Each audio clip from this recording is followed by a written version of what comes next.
Seorang supir bernama Alicia Infante. Dia bekerja di Amazon bagian pengiriman barang untuk wilayah Austin, Texas. Dia menjalani rutinitasnya seperti biasa saat menemukan seorang pria berada dalam bahaya. Saat itu tanggal 10 Januari 2021, udara terasa dingin dan terjadi hal yang tidak biasa di Texas, yaitu turunnya salju. Berbasis di Austin, Alicia saat itu sedang bekerja mengirim paket-paketnya. Untuk pertama kalinya, dia harus melewati sebuah desa bernama Red Rock sambil mengendarai mobil dengan perlahan. Kata Alicia, "Aku sedikit gugup saat itu karena tidak pernah mengendarai mobil di saat turun salju. Orang Texas, tahu kan, daerah kami tidak sering turun salju." Memang Texas adalah negara bagian Amerika yang terletak di bagian tengah selatan berbatasan dengan Meksiko. Daerahnya panas dan jarang sekali turun salju di musim dingin. Alicia melanjutkan, "Dari kantor saya membutuhkan waktu 40 menit untuk berkendara ke Red Rock. Dan waktu itu saya mengirim beberapa paket.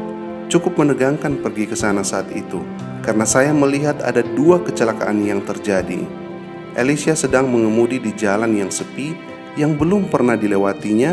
Tiba-tiba sesuatu yang mengejutkan terjadi. Saat mau berbelok di tikungan, terdengar ada yang bersuara, "Lihat ke kanan." Tapi aku tidak tahu apa dan siapa itu.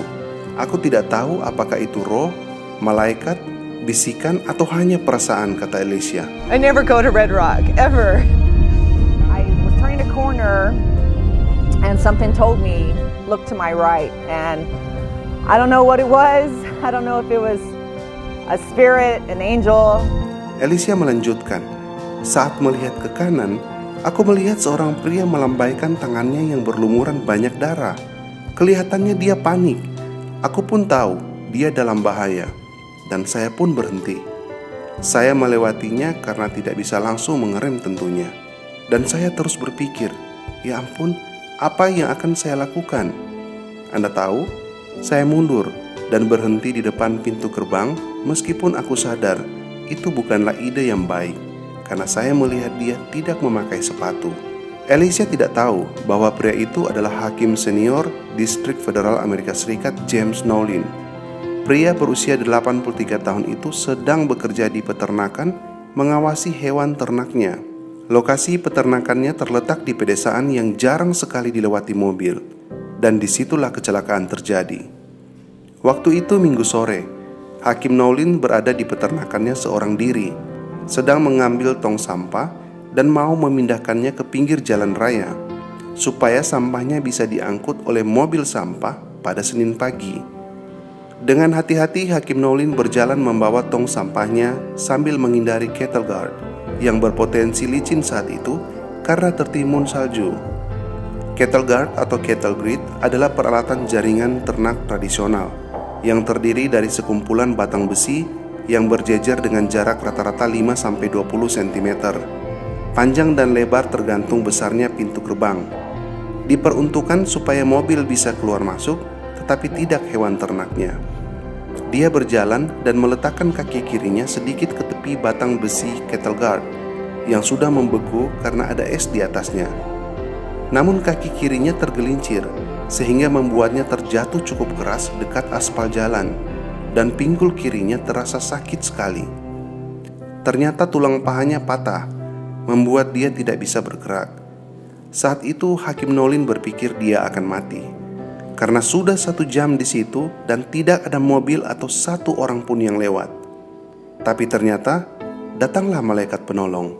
Saat melihat pria tua terluka di hadapannya, Alicia berpikir, "Aduh, ini seorang kakek." When I saw him, I thought, that's somebody's grandpa.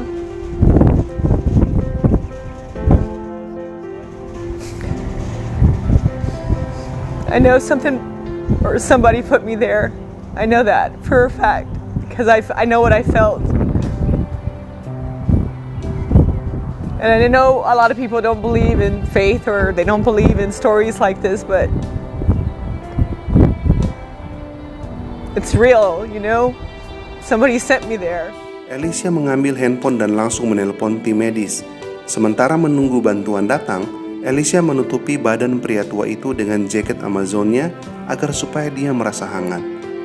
Mereka berbincang-bincang sedikit, meskipun pria tua itu merasa kesakitan. Tapi syukurlah, tim medis segera datang dan langsung membawa Hakim Nolin untuk dirawat. Singkat cerita, Hakim Nolin sembuh, dan ia ingin berterima kasih kepada Alicia. Hakim Nolin mencari-cari cara untuk berterima kasih kepadanya. Akhirnya dia mendapat informasi bahwa Alicia bukan hanya karyawan yang baik, tapi juga seorang pekerja keras. Setiap harinya dia naik bus dan selama 7 tahun sambil menabung untuk membeli mobil. I haven't had a car in 7 years, been riding Capital Metro. Berdasarkan kabar itu, Hakim Nolin membelikannya mobil baru sebagai tanda terima kasih. Hakim Nolin berkata, "Kamu tahu, semua orang mempunyai urusannya masing-masing dengan masalah yang mereka alami di dunia ini. Tapi di antara mereka itu, ternyata masih ada orang baik yang tersisa di dunia ini." You know, in this day and time with all the problems we've got going on in this world, it is an indication that there are good people left in this world. Saya tahu seseorang menempatkan saya di sana. Aku tahu itu. Faktanya, karena saya tahu apa yang saya rasakan. Dan saya tahu banyak orang tidak percaya tentang iman atau cerita seperti ini. Tapi saya mau katakan, itulah kenyataan yang saya alami.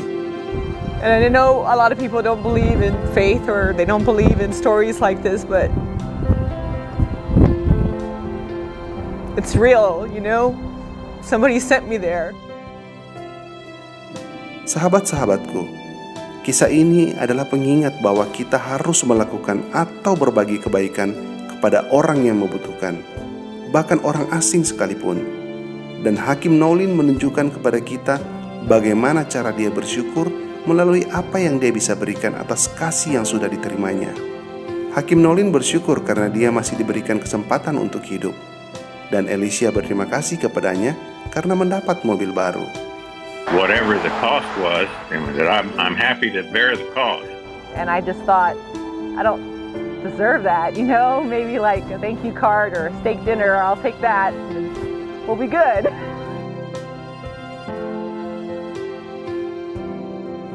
Semoga kita bisa mengambil hikmahnya dari cerita ini, dan semoga cerita ini juga bisa memberkati sahabat-sahabat yang mendengarnya. Sampai jumpa lagi di cerita inspirasi menarik lainnya.